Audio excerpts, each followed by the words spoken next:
Hey friends, welcome to our YouTube channel Law Talks with Aditi. So in today's video we are going to discuss about the doctrine of lis pendens जो कि हमारे transfer of property act 1882 की काफ़ी important doctrine है। तो चलिए start करते हैं। Section 52 of transfer of property act 1882 deals with the transfer of property pending suit relating thereto. This section 52 is also known as doctrine of lis pendens.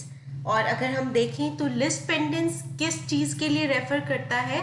To a pending litigation. कोई भी अगर legal litigation pending है तो that is known as doctrine of lis pendens।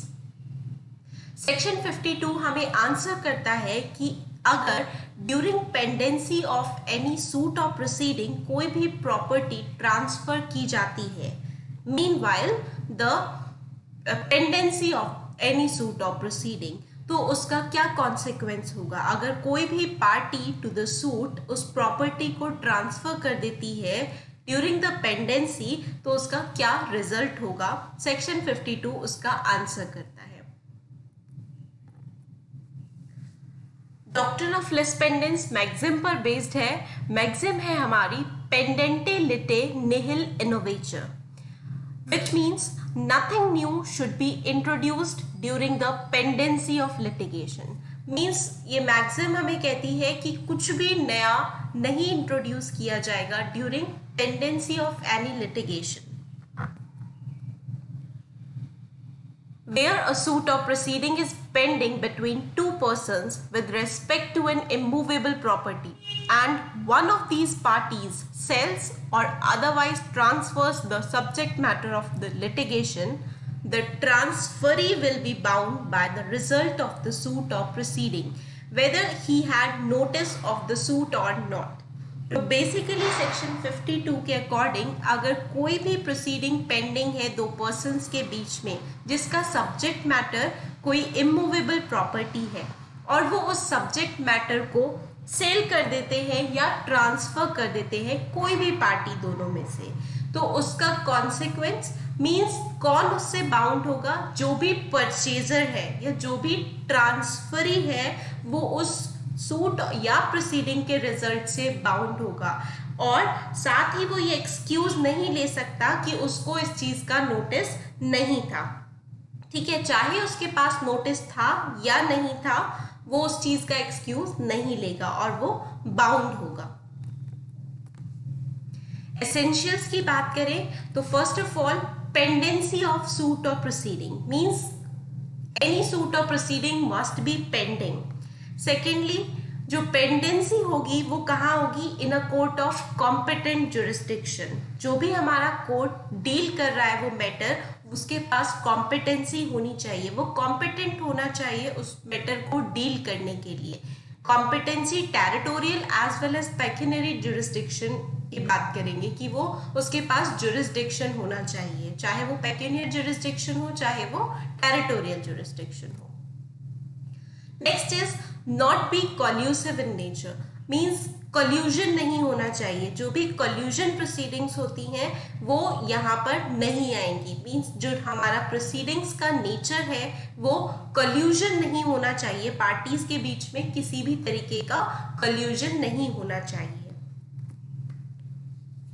Next is must be directly and specifically involved.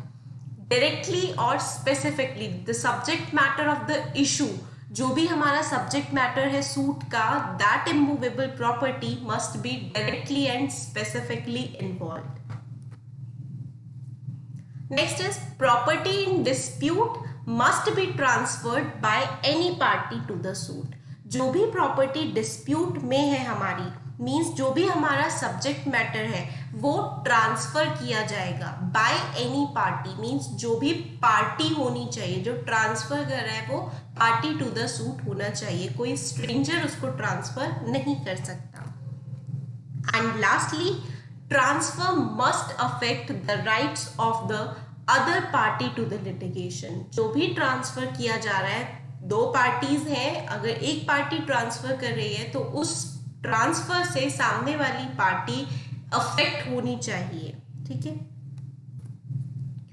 Exception है यहाँ पर इस section की, सेक्शन 52 का एक्सेप्शन है, when during the pendency of a suit a transfer is made with the permission of the court, the principle of lis pendens is not applicable। तो basically exception यही है कि अगर पेंडेंसी के time पे कोई भी सूट या प्रोसीडिंग पेंडिंग है और उस टाइम पे ट्रांसफर जो किया जा रहा है मूवेबल प्रॉपर्टी का वो with the permission of court किया जा रहा है, तो वो लिस पेंडेंस मीन्स सेक्शन 52 एप्लीकेबल नहीं होगा। कोर्ट परमिट कर सकता है ट्रांसफर के लिए subject to terms as it may impose, means वो अपनी कुछ टर्म्स इम्पोज करके कुछ कंडीशंस लगाकर उसको अलाउ कर सकता है पार्टी को कि आप ट्रांसफर कर सकते हैं।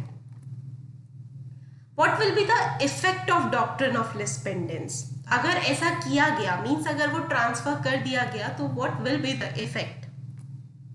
First of all, it binds the person who purchases during pendency of the suit. Means transferee bound होगा, जिसने वो प्रॉपर्टी परचेज किया है वो बाउंड होगा उससे। Secondly, ट्रांसफर इनवैलिडेट नहीं होता। इस सेक्शन से ट्रांसफर जो भी हुआ है ड्यूरिंग पेंडेंसी वो इनवैलिड नहीं होगा, लेकिन क्या होगा, but it only makes it subject to the rights of the parties of litigation. जैसे जैसे डिसाइड किया जाएगा, जो भी उसका रिजल्ट आएगा सूट और प्रोसीडिंग्स का उसके अकॉर्डिंग होगा, और अगर उसके अकॉर्डिंग होगा तो यहाँ पर ट्रांसफरी बाउंड होगा। This is the effect of doctrine of lis pendens. So friends, अगर ये वीडियो आपको अच्छी लगी तो इसे लाइक कीजिए, सब्सक्राइब कीजिए और ज़्यादा से ज़्यादा शेयर कीजिए।